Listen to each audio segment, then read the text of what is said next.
जब हिंदुस्तान, पाकिस्तान, अफगानिस्तान से लेकर बांग्लादेश के समुद्र तक और उत्तर से लेकर दक्षिण भारत तक पूरा हिंदुस्तान जिस औरंगजेब की हैवानियत से खौफ खाता था, वहीं औरंगजेब अफजल खान के डर से अपनी जान बचाकर भागा था। और उसी अफजल खान को छत्रपति शिवाजी महाराज ने 2 मिनट में ठोका था।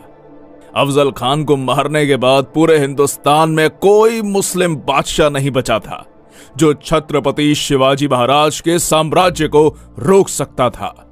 सैकड़ों सालों से चल रही मुगलों की गुलामी को चीरते हुए इस हिंदुस्तान की धरती पर छत्रपति शिवाजी महाराज ने हिंदुओं का एक अलग साम्राज्य खड़ा कर दिया। शिवाजी महाराज की ताकत का अंदाजा आप इसी से लगा सकते हैं कि जब तक छत्रपति शिवाजी महाराज जीवित रहे, तब तक औरंगजेब ने महाराष्ट्र की धरती पर अपने कदम नहीं रखे। इतना जबरदस्त खौफ औरंगजेब के अंदर शिवाजी महाराज का बैठा हुआ था। पर दुर्भाग्यवश 3 अप्रैल सन 1680 छत्रपति शिवाजी महाराज का रायगढ़ पर देहांत हो गया। शिवाजी महाराज के देहांत के बाद औरंगजेब बड़ा खुश होकर हिंदुस्तान जीतने का सपना देखने लगा। वो सोचने लगा, उत्तर से लेकर मध्य भारत तक सब कुछ तो मैं जीत चुका हूं। अगर दखन से इन मराठों का सफाया कर दूंगा तो पूरे हिंदुस्तान का बादशाह बन जाऊंगा। इसलिए तुरंत अपनी लाखों की सेना लेकर वो दखन में जा उतरा। पर औरंगजेब इस बात से बेखबर था कि छत्रपति शिवाजी महाराज के बाद उनके पुत्र धर्मवीर छत्रपति संभाजी महाराज नंगी तलवार लेकर मुगलों का काल बनकर खड़े थे। जैसे ही मुगलों के कदम महाराष्ट्र की धरती पर पड़े, मराठों ने मुगलों के मस्तक उतारने शुरू कर दिए। जिसके बाद गोवा में पुर्तगीज, मैसूर में चिकादेवराय, कोंकण में सिंधी, मनहारपुर, नासिक, औरंगाबाद में मुगल, एक साथ 12 सल्तनतों को संभाजी महाराज ने मौत के घाट उतारा। संभाजी महाराज के इन भयानक हमलों से औरंगजेब बौखला उठा। कहीं ये मराठे हर हर महादेव की ललकारें देकर दिल्ली पर ना टूट पड़े, ये सोचकर उसका दखन में सांस लेना तक मुश्किल हो गया। औरंगजेब छत्रपति संभाजी महाराज से इतना ज्यादा डर चुका था कि वो एक भी युद्ध में उनके सामने नहीं आया। पर अपने ही लोगों की गद्दारी के कारण छत्रपति संभाजी महाराज जैसे महान पराक्रमी योद्धा को मुगलों के हाथों कैद होना पड़ा। और 11 मार्च सन 1689 को औरंगजेब ने बड़ी दर्दनाक यातनाएं देकर छत्रपति संभाजी महाराज की हत्या कर दी। संभाजी महाराज के देहांत के बाद औरंगजेब को लगा, अब मराठा साम्राज्य पूरी तरह से खत्म। अब जल्द ही दखन को जीतकर दिल्ली वापस चला जाऊंगा। तो दूसरी तरफ छत्रपति संभाजी महाराज की मृत्यु से हर मराठा के अंदर हिंदवी स्वराज की आग लग चुकी थी। जल्द ही इस आग से मराठे औरंगजेब की महाराष्ट्र में कब्र खोदने वाले थे। और अगस्त सन 1689 को अपने राजा की मौत का बदला लेने के लिए सह्याद्री के वीर मराठों ने औरंगजेब को महाराष्ट्र के तुलापुर नाम की जगह पर घेर लिया। और हर हर महादेव की गूंज के साथ संताजी घोर पड़े और गिने चुने चंद मराठा सैनिकों ने औरंगजेब की लाखों की सेना पर चढ़ाई कर दी।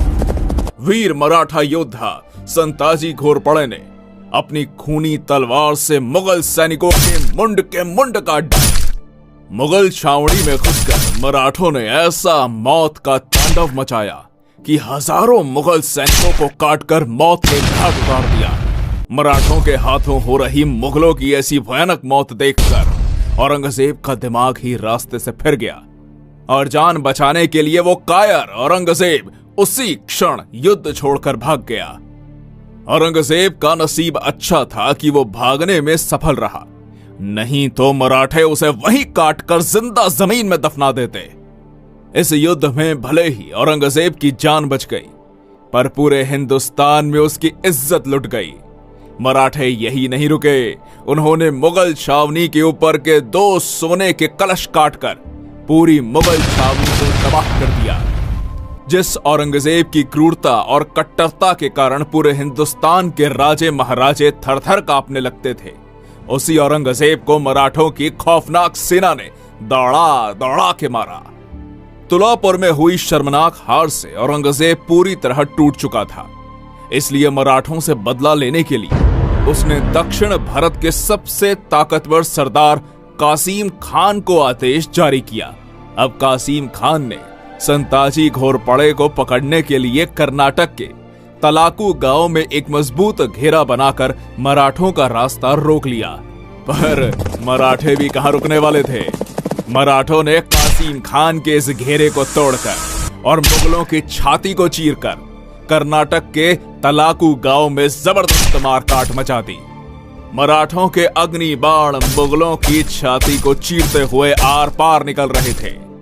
मुगलों की मौत का यह खूनी मंजर देखकर कासिम खान की धड़कनें तेज हो गई और मराठों के डर से मुगल सेना को लेकर वो दोड्डेरी के किले में जाकर छुप गया।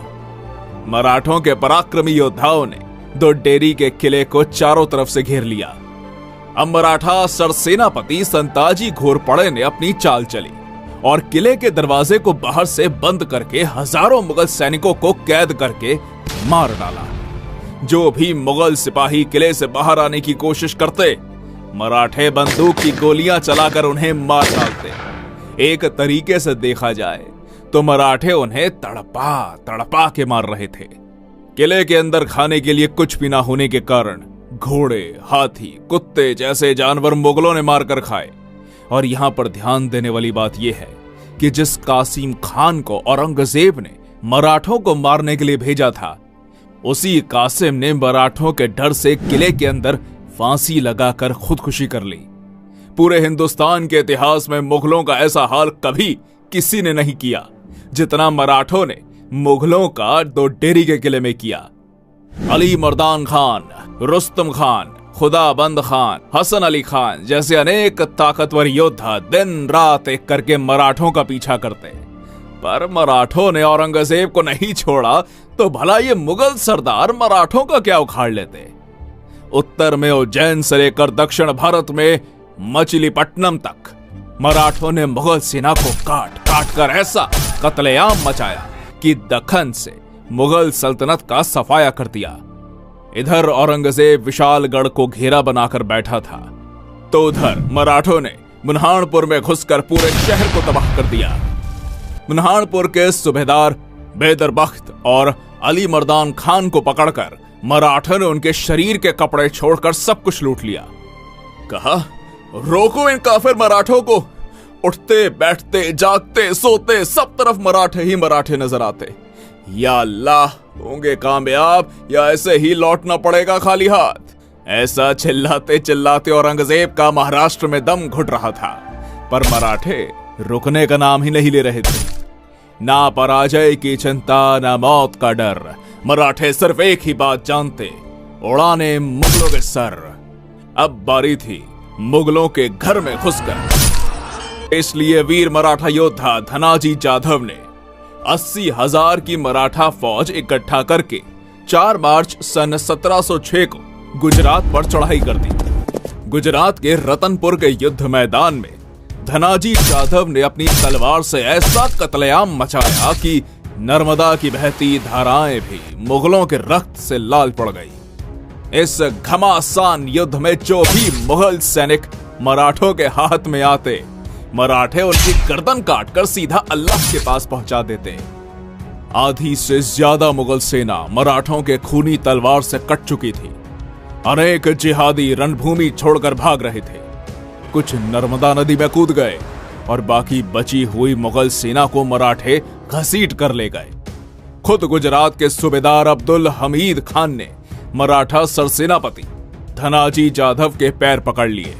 इस तरह वीर मराठा योद्धा धनाजी जाधव ने अपने शौर्य और साहस के बलबूते पर गुजरात की मुगल सल्तनत को तबाह करके गुजरात में मराठा साम्राज्य का डंका बजाया। ऐसे ही एक के बाद एक औरंगजेब को दर्दनाक जख्म देकर मराठे उसे तबाह करने पर तुले हुए थे। फ्रेंच इतिहासकार निकोलाउ मानुची, जिसने कुछ साल औरंगजेब के दरबार में नौकरी की, इसी के साथ दक्षिण में आने के बाद वो छत्रपति शिवाजी महाराज से भी मिला था। ये मानुची लिखता है दक्खन में मराठों के खिलाफ उतरने से औरंगजेब के हर साल 1 लाख सैनिक और 3 लाख जानवर मारे जाते थे, जिसमें कुछ मराठों के हाथ, कुछ कीचड़ में डूबकर, कुछ भूख के कारण, तो कुछ नदी में बहकर। इतनी दर्दनाक मौत मुगल सैनिकों को मिल रही थी। मुगलों की ऐसी हालत थी तो जानवरों की तो पूछिए ही मत। बेशकीमती खजाना, ऊंट, घोड़े, हाथी, तोपखाने, जो भी मराठों के हाथों लगता मराठे उसे लूटकर साफ कर देते। मराठों के हाथों कुछ न लगे इसलिए मुगल इसमें से बहुत सी चीजों को जला डालते थे। मराठों के लगातार हमलों से औरंगजेब इतना कंगाल हो चुका था कि कई महीनों से मुगल सैनिकों का पगार नहीं हो रहा था। लगातार मराठों से मार खाने के बाद मुगलों की जीत की उम्मीदें टूट चुकी थी। अगर किसी मुगल सरदार को मराठों से किला हासिल भी करना है तो वो मराठों से हाथ मिला लेता और औरंगजेब से छुपकर मराठों को 50,000 से लेकर 2 लाख रुपए तक की रकम देता। बदले में मराठे उसे किला सौंप देते। एक तरीके से देखा जाए तो मराठे मुगलों को लूटकर मस्त पैसा बना रहे थे, तो दूसरी तरफ मराठों से हमने किला जीत लिया ऐसे झूठ बोलकर ये मुगल सरदार औरंगजेब को खुश कर देते, पर असल में वो उसे मूर्ख बनाते थे। इतनी बुरी अवस्था मुगल सरदारों की हो चुकी थी। इसके आगे मानोची लिखता है, औरंगजेब ने अपने पूर्वज अकबर, जहांगीर, नूरजहां ने जमाया हुआ सारा खजाना बाहर निकाला और मराठों से युद्ध करते करते खाली कर दिया। इतने पर ही वो रुका नहीं, उसने चांदी के बर्तन तक पिघला दिए। इतिहासकारों के अनुसार मराठों से लड़ते लड़ते औरंगजेब ने 40 करोड़ रुपए बर्बाद कर दिए। विशालगढ़ के युद्ध अभियान के दौरान 1.5 साल से मुगल सैनिक बिना तनख्वाह के काम कर रहे थे। वो बंगाल का सूबेदार मुर्शीद कुली खान हर साल औरंगजेब को 14 लाख रुपए टैक्स देता था। उसी में किसी तरह औरंगजेब का खाने पीने का गुजारा हो रहा था। लगातार 27 साल मराठों ने औरंगजेब को इतना घुमाया, इतना दौड़ाया कि मराठों से लड़ते लड़ते वो आखिर में बुढ़ा हो गया, परंतु हार और बर्बादी के सिवा उसे कुछ नहीं मिला। बढ़ती उम्र के साथ साथ औरंगजेब का चेहरा और भी ज्यादा भयानक हो चुका था। दांत गिर जाने से उसके गालों में गड्ढे पड़ गए थे। यदि कोई व्यक्ति जिसने औरंगजेब को पहले कभी नहीं देखा हो तो उसे अकेले में देखकर मुर्दा समझने की गलती करता था। इतना बुरा हाल उसके शरीर का हो चुका था। औरंगजेब की मौत पर रोने के लिए उसके नजदीक का कोई भी व्यक्ति जीवित नहीं बचा था।